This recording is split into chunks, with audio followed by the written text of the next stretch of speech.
information que vous avez. Ben oui, et j'essaie de communiquer les informations. Et la lettre du 26... Alors, je vous la donne, puisque vous n'avez pas eu la lettre du 24... Je ne suis pas destinataire non, mais j'ai compris, mais je vous en informe. Bah oui, comme ça, vous l'aurez. La lettre qui s'adresse indique qu'il s'agit d'une prévision de Bercy dont la méthodologie était d'ailleurs contestable. Cette prévision était effectivement une extrapolation des données d'exécution à mi-année.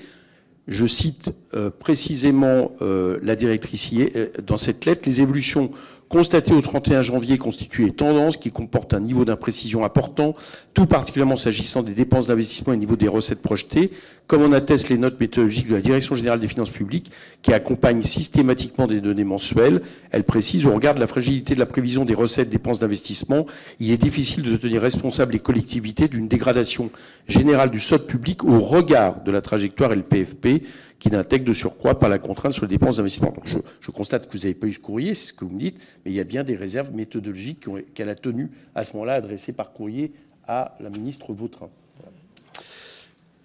David Guiraud. Merci, Monsieur le Président. Monsieur Cazenave, vous avez déclaré à propos du déficit public que vous n'avez jamais été dans la dissimulation. Moi, j'aimerais vérifier ce point. Alors, admettons que 10 jours avant que vous soyez nommé, vous n'ayez pas lu cette fameuse note de juillet 2023. Admettons que vous choisissez d'ignorer les alertes d'octobre 2023. Admettons que le 7 décembre, vous considérez qu'il s'agit d'une simple information et que vous prévenez la Première ministre. Quelle est la valeur que vous accordez à la note de la Direction générale du Trésor du 16 février qui vous dit « le déficit sera de 5,7% en 2024 ». On est d'accord, à ce moment-là, c'est une information, c'est plus une simple alerte ou une prévision, c'est une information dont vous prenez connaissance. Alors, peut-être juste deux points de réaction à ce que vous venez de dire. Les alertes d'octobre. Je vous redis, je vous ai cité dans le détail, je crois, les notes d'octobre. Je peux le refaire.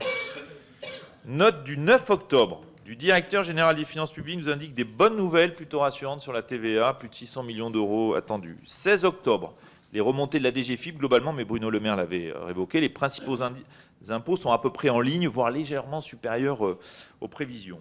Et donc, non. Donc déjà, je voudrais enlever l'idée qu'il y a des alertes en octobre. L'alerte, vous avez raison de le dire, la véritable, elle arrive le 7 décembre. Et vous me dites, entouré d'imprécisions, et me dites, qu'est-ce que vous faites le 16 février? Après la note du 16 février, on commence les décrets d'annulation quand même. Immédiatement, en quelques jours. Donc on a réagi immédiatement. Donc vous accordez une crédibilité très forte